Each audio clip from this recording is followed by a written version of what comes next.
Buonasera a tutti, BCTV, tenore de oie, dec 9, del capitano di missa e 20 Kimbe. Bene, cominciamo noi che sempre, danno una cratera a Saida, come te si presenta, sta sempre bella, è spantosa, e così presenta di oggi in questa bella cornice de Biaitinu e poi che cosa hanno che sono scampiandesi in pala adesso scuccuroso, ecco, a questa la situazione oggi. E di Murita non era sul Saravallo non era a 29 gradi temperatura massima, vecchia 8 gradi a minima, mezzo coccolato, prodotto da die, poi spalata adesso tutto verso la sede orta e die. Bene, andiamo a Sincrasa amo appunto sabato, amo sparazzato bene il sasotto, poi il sasotto mezzo coccolato, un po' tutto da dire, insomma, 30 gradi, temperatura massima, perché 8 gradi, la minima. Bene, amo un carchino dai, non metta cosa, ma comunque ecco qua, no, che vamos a Ivane Villa, poeta nostro, che ha posto una poesia a sos ebreos, nuda tenia e tenso con s'ebreo, non so è bionzano e odioso, ma Binnatunu che è pericoloso, riferendo a Netanyahu, che lo conoscite tutto a parer meu, con isse, chi è spude e che è malissoso, carcattero binnata chi datta neu. Lo scondenna tutto il mondo intero, può così sterminare orroroso, o Deo spietoso, piedoso, ascolta mie, a che manera che si batta ebreoso, chi tene su cora curzatie, si risorten a custoso, ponaneoso, pochi sapacche, regne, donzi die, accheloso, tuoso, tros pensieri, meoso. Ecco, cioè la specialità dei giorni cominciano a collegare e questa cosa mi piace metta e a parlare schimpiaghere la sposia di Ioanne da ecco in poi. Eh, tocca che mi la veda pure un poco prima, però per alleggermente, ma non va capito il tempo. Camminadores, cosa sono i gruppi di cammino ASL di Nuoro? È un'attività motoria svolta in modo collettivo nel proprio territorio con il supporto di un professionista laureato in scienze motorie. Rappresentano un'importante opportunità di salute e di socializzazione. L'adesione è gratuita. A chi sono rivolti i gruppi in cammino? Tutti possono partecipare, sia giovani che anziani, persone in sovrappeso e affette da patologie croniche. Non richiede particolari abilità né equipaggiamento specifico, solo abbigliamento e scarpe comode. E i gruppi danno tanto beneficio, per informazioni rivolgerti al tuo comune o scrivi a camminadorescrocchedda.asl.it aslnumero.it. Bene, andiamo adelante, scrivete le cose, vamos il miracolo dal suo punto di vista religioso, novena è festa, l'hanno già messo, la terapia e l'hanno tornare alle scariche di prima. È in corso un tentativo di truffa tramite SMS con l'utilizzo di un nuovo dominio HTTPS, eccetera, supporto IMPS Live, ma che IMPS non vi nulla. Non cliccate sul link, non fornite nessun dato. L'INPS si comunica, attenti alle truffe. Bene, arriviamo sul giornale, oggi vamos, addio a Dino Farina, pioniere della Bittese e del cinema Ariston. Questa mattina il funerale. È scomparso ieri a Bitti, paese dove era nato nel 1929, Dino Farina, personaggio legato alla storia sportiva e non solo del paese.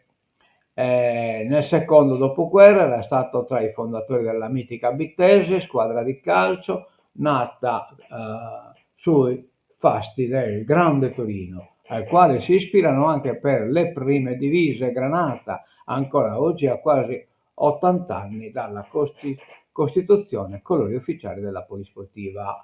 Vi militò come titolare e capitano fino alla prima metà degli anni 70 nel ruolo di difensore stopper e libero. Dal 1965 al 1960 la sua vita si incrociò anche con l'amministrazione comunale, ricoprendo l'incarico di assessore e vice sindaco nella prima giunta comunale guidata da Diego Turtas. Fu inoltre direttore della sezione territoriale dell'APOA, Pontificia Opera di Assistenza, un'organizzazione voluta dal Vaticano per svolgere attività sociali sul territorio italiano, attività dal 1953 al 1970, che tra i numerosi servizi offerti includeva centri studi per ruoli professionali assorbiti in seguito dall'ENAP e dall'ANAP. Alla fine della seconda guerra mondiale, con una nutrita squadra di giovani bittesi e del territorio, partecipò alla campagna promossa dall'ente regionale per la lotta anti-enofelica in Sardegna, ERNLAS, finanziata dalla Rockefeller Foundation all'interno del piano Marshall, programma che contribuì significativamente all'eradicazione delle larve di Anofele zanzara, responsabile della malaria. Nel 1956, con il padre Pasquale, i fratelli Ulisse, Egidio e la sorella Grazietta, edificò il Cinema Teatro Ariston, ancora oggi in attività e gestito dagli eredi della famiglia. Numerosi gli attestati di stima e affetto diffusi dalla notizia della sua morte. È stato un gigante del sport bizzichese, scrive Bustiano Composto sulla pagina Facebook di Bizzi TV. Intanto Samus ha in ammento questa bella figura del giocatore a pallone, elegante, deciso e sul pubblico che da essa tribuna a Muredo sul campo sportivo a Buchinaiet, alle Farina, a Iodino. Il funerale stamattina a Bitti alle 10:30 presso la chiesa di San Giorgio Martire.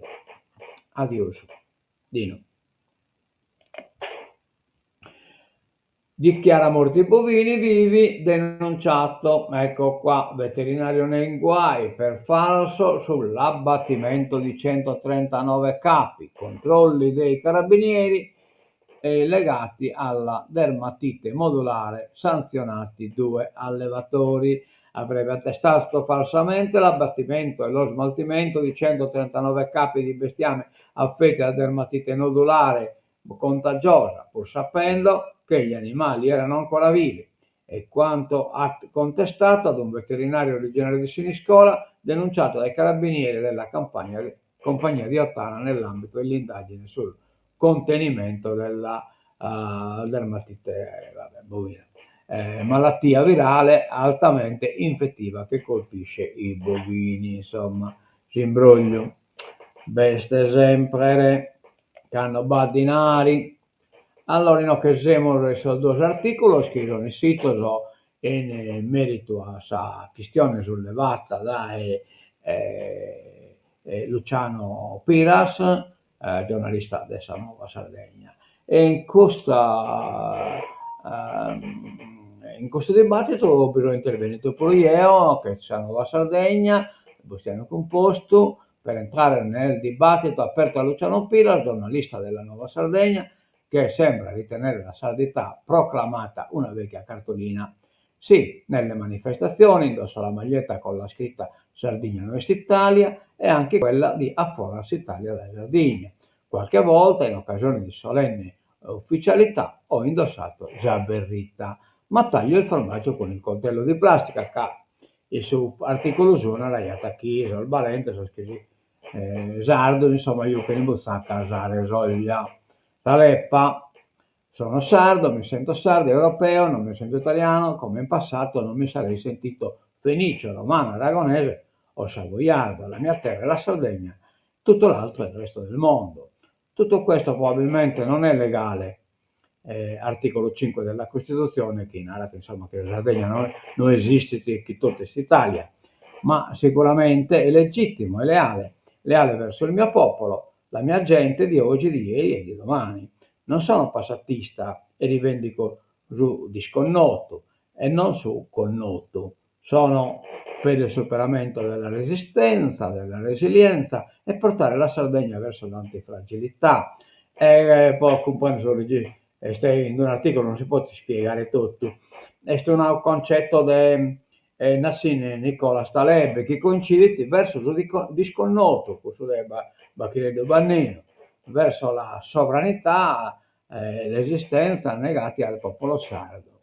Mi piacciono Dante e Manzoni come Camus e Dostoevsky. Non mi sento anacronistico, ma pericoloso sì. Sono pericoloso per lo Stato italiano, considero la Costituzione italiana una prigione, l'inno italiano un testo imperialista e sanguinario, la scuola italiana è un luogo dove si entra sciardana e si esce centurioni, e i partiti e i sindacati italiani coloni, che per funzione e in cambio di privilegi mantengono i sardi in sudditanza e in necessaria diseconomia. Se sono fuori da conca, lo sono anche i palestinesi, i baschi, i catalani, i corsi, i curdi e lo erano anche gli algerini. Non credo di essere fuori da conca, come non credo lo sia Luciano, che chi come lui la pensa diversamente. Chi oltre che sardo ed europeo si sente allo stesso tempo anche italiano, è altrettanto legittimo. Con Luciano Piras condivido la distanza dal folklore umiliante, dalle false valentie, dalle interpretazioni formali della sardità e dalla disamistà con i continentali.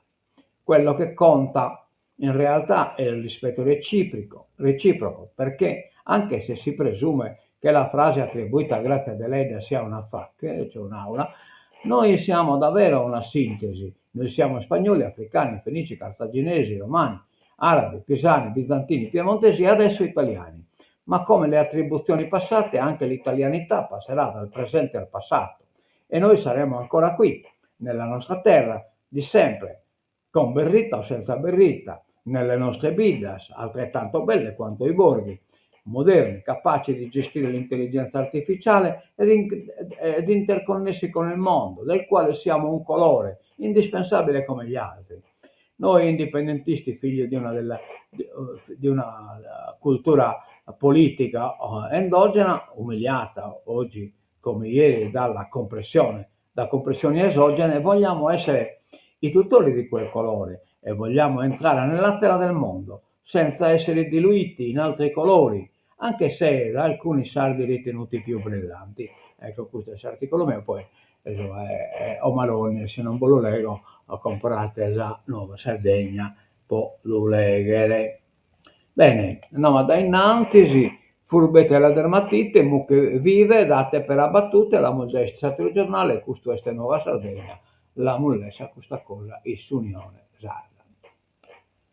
Pronto? Si intende? Sì? Ecco, pare che sonoro e a beste. Sì alle rinnovabili, ma servono regole. La Presidente della Regione chiede anche certi e adeguati interventi sulla rete. Questo deriva da una consultazione o un confronto che battapito, che Picchetto Frattini, da parte Sattone, la Sardegna si candida a diventare laboratorio di transizione energetica. Picchetto, Todde e De Pasquale all'incontro delle camere di commercio. Allora, impossibile non tanto essere competitivi, ma far parte della parte più ricca del mondo, senza avere energia adeguata, sicura, al più possibile pulita. L'energia non è più indicatrice di sviluppo, ma negli ultimi anni ne è diventata la principale precondizione. Ecco perché gli strampalati ragionamenti a voler essere benevoli sulla funzione dell'energia legata solo alla soddisfazione delle necessità del presente sono sbagliati. Io poi questo lo racconto poi io. L'energia del XXI secolo sarà attrattiva di ricchezza e sviluppo. Di questi temi si è parlato ieri in Aula Magna del rettorato nel dibattito su innovazione d'energia promosso dalla conferenza delle Camere di Commercio con esperti rappresentanti dell'istituzione e delle imprese. il contributo del ministro della sicurezza energetico Gilberto Picchetto Frattini e le conclusioni della presidente della regione Alessandra Todde. Tra i concetti emersi ripetutamente nei diversi interventi: l'indipendenza energetica in un paese come il nostro, che importa ancora oggi oltre l'80% della energia, è strategica. Nel futuro i data center, che alimenteranno i programmi di intelligenza artificiale, assorbiranno quantità inimmaginabili di energia. Una sola di queste strutture consuma tanta energia energetica quanto una città di 80.000 abitanti. In Italia il consumo di energia del data center si quadruplicherà in pochi anni ed è tutta terra energia non binata in qualche maniera tocca della generare. Ovviamente né guerra zupa che ne nessuno limite a soli speculatori che quieren furare vento, sole e terra a sossalto. Sciporelli da evitare, no, che pure il male apposta, aumentiamo le risorse, l'organizzazione è pronta a spostare i mondiali a Roma, ma come ti sia che da fa che Runurelli che ne pruere, in Roma sta curare gli asfalti. Cucureggio, evento che vale 80 milioni, teniamolo, perché è guerra per la questo è il sacco da Roma, una rivisitazione tutta basata sulle sorti della tappa italiana del mondiale Rally VRC. Dopo mesi di lavoro sotto traccia è uscita allo scoperto l'ambizione della Regione Lazio, con Roma capitale, di portare i migliori piloti del mondo a sfrecciare a 2 passi dal Colosseo. Niente è ancora stato firmato, però è per questo in extremis dalla Sardegna non mollano l'osso e rilanciano. Se è una questione di risorse economiche siamo subito pronti ad incrementare lo stanziamento. Lo pensano tutti tra governatrice e giunta, lo dice chiaramente l'assessore regionale al turismo Franco Cucureggio, come a un'asta a chi offre di più. L'idea non fa impazzire, ma la regione è disposta a sedersi al tavolo e giocare tutte le fiche che ha a disposizione, perché il ritorno di immagine ed economico è alto, un giro d'affari da almeno 80 milioni di euro.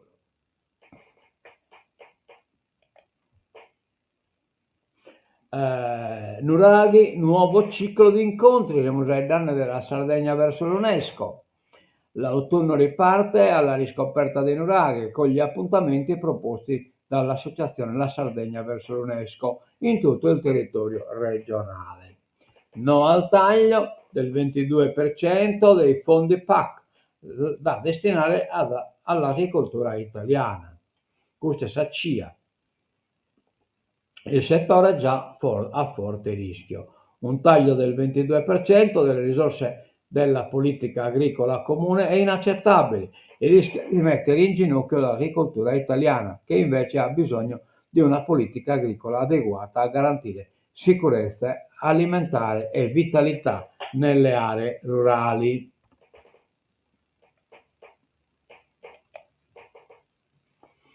Fine vita, la legge non sarà bocciata, cioè no, che per tutta la polemica tra appunto maggioranza e minoranza, se regione, la minoranza non è che adesso si consulta a bozzare questa legge, invece la maggioranza no, che non sta, no, è vero. Campo largo, fiducioso nella consulta, noi siamo andati oltre la nostra, non siamo andati oltre la nostra competenza, ma i vescovi non si aiutano a chi sta male, non si aiuta chi sta male a morire. Il tema non sia strumentalizzato. Non siamo andati oltre quanto stabilito dalla Corte Costituzionale nel 2019. Abbiamo solo creato le condizioni per rendere operativa la sentenza utilizzando le prerogative regionali. La maggioranza difende la legge sul fine vita, approvata mercoledì, che secondo il centrodestra sarà sicuramente impugnata dal governo e a seguire cassata dalla Corte Costituzionale.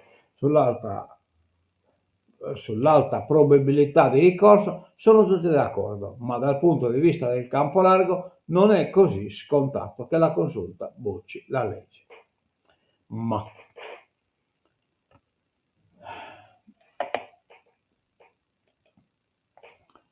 ecco, il secolo di Pintor, siamo già all'anno di Luigi Pintor, marito di Luciana Castellina, che ha fondato il Manifesto, insomma, due personaggi molto importanti della sinistra, il giornale però leggere l'articolo che è metta lungo. Giustizia sì, giustizia sia la riforma e scoppia la bagarre. Referendum all'orizzonte, siamo già ai danni della separazione delle carriere in magistratura tra appunto pubblico ministero e giudice.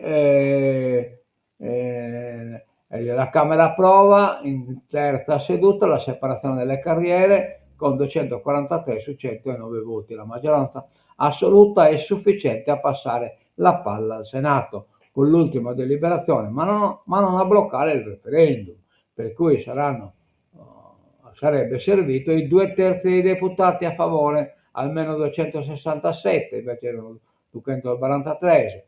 Nell'emiciclo di Montecitorio, strapieno, la tensione è palpabile. Dopo il voto la maggioranza applaude fragorosamente, mentre l'opposizione, che pretende che il governo riferisca in aula su Gaza, contesta ai ministri presenti un'eccessiva esultanza. La moviola e così via, niente quorum, ecco qual è il problema.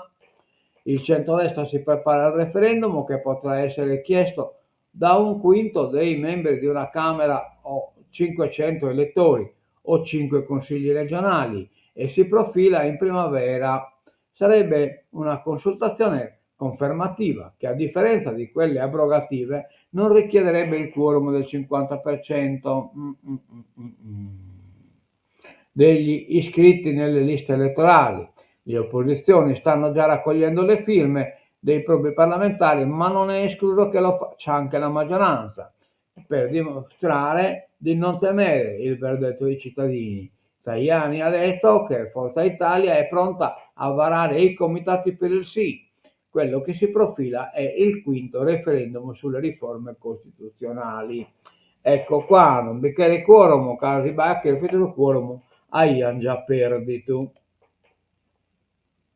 Separazione delle carriere, terzo ok, maggioranza esulta, bagarre in aula. L'abbiamo già istessato il giornale. Gaza, l'avvertimento di Hamas, nessun ostaggio uscirà vivo, no? Che in gara chi potrà masellare di pruso. Israele prosegue l'offensiva, Trump e Starmer sulla Palestina siamo divisi. Certo. Trump è spontaneo su questa dittatura, ormai non va più su libertà di parola in America, quindi in cui pure diventane tipo Russia, insomma, un'oligarchia, o anzi, più che oligarchia, una autarchia. Sangue sugli aiuti umanitari, Tajani sì ad uno Stato palestinese. Inchiesta di Madrid su Gaza, fa frasi farneticanti del ministro Smotrich, cioè che state pure, questo è uno oltranzista, oh yeah, yeah. Le minacce, allora andiamo dalle fasi faticate, grazie Eldorado, Tel Aviv, 10.000 tir carichi di aiuti hanno attraversato il valico di Allenby, diretti alla striscia da ottobre 2023. Vediamo un po', lo Stato Maggiore di sospendere all'ingresso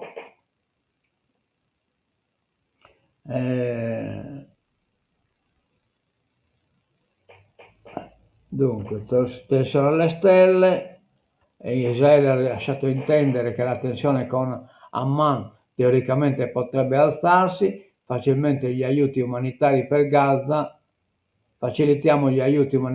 Gaza e i terroristi sfruttano questo per uccidere gli israeliani. È il frutto della propaganda menzognera diffusa da Hamas e fatta riecheggiare anche oltre i suoi confini. Questo deve finire, ha scritto su X il Ministero degli Esteri dello Stato ebraico, ma intanto una fonte ha fatto sapere, non ufficialmente, che la consegna di aiuti proseguirà attraverso l'Egitto oltre le rotte. Le minacce, Hamas intanto è tornato a minacciare Israele facendo leva sui rapiti. Allora, questo Pellegrino De Michele,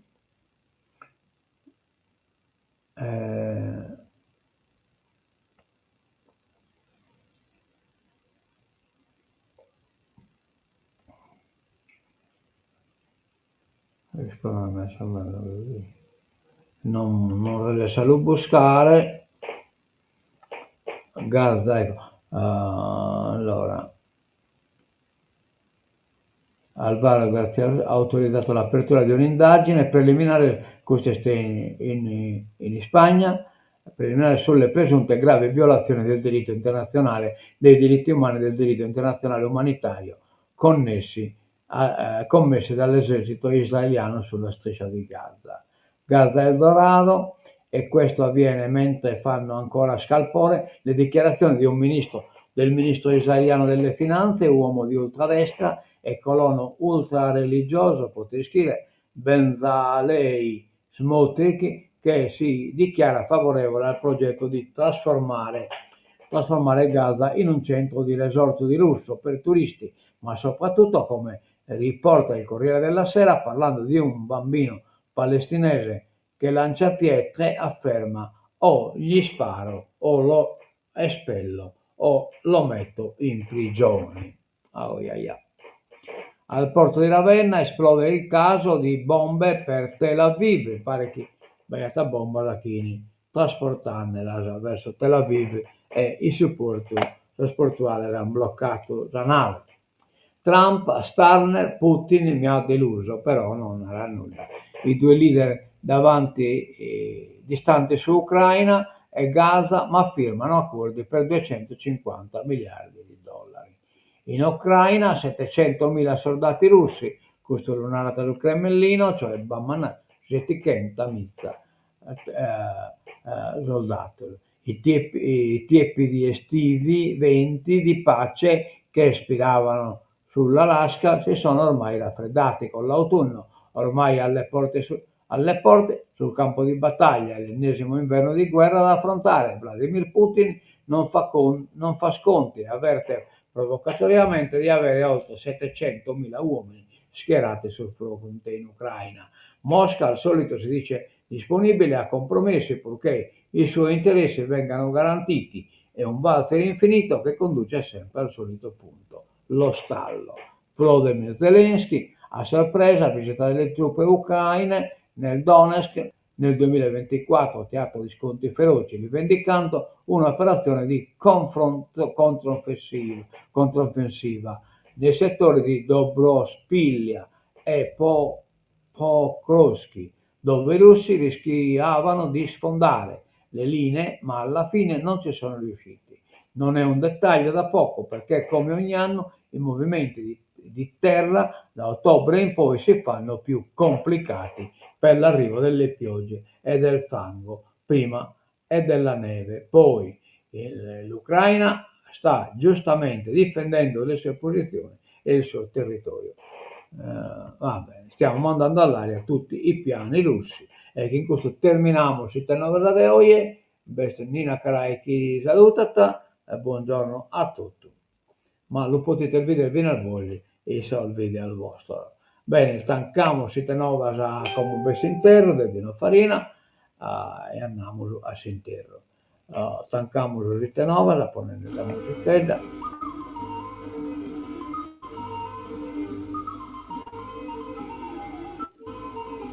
Bene, a mentre vedere